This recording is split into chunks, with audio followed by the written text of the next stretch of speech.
ছোটবেলার কাহিনী আর কি কম। ছোটবেলায় আমি পড়তে বসি আমার ভাইয়ের সাথে। আমার ভাই পড়তেছে টেবিলে, আমি পড়তেছি খাটের উপরে। তা আমি ছোট মানুষ, আমার মুখে পড়াটা আসতেছে না। আমি বলতেছি কি যে পড়াটা হয়েছে গোলমালে গেল মাথা গুলিয়ে। আমি বারবার পড়তে পড়তে আমার মুখে আইছে গোলমালে গেল মাথা গুলিয়ে।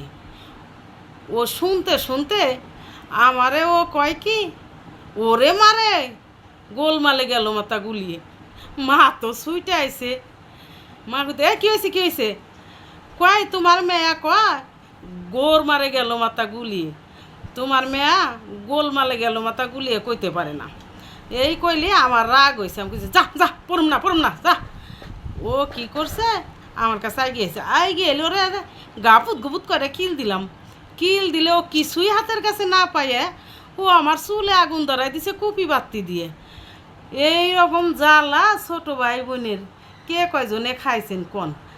পরে বাইরে ইচ্ছে মতো মাইরে এমন পলাইছি যে আমার সারা রাত্রি খুঁজে পায় না।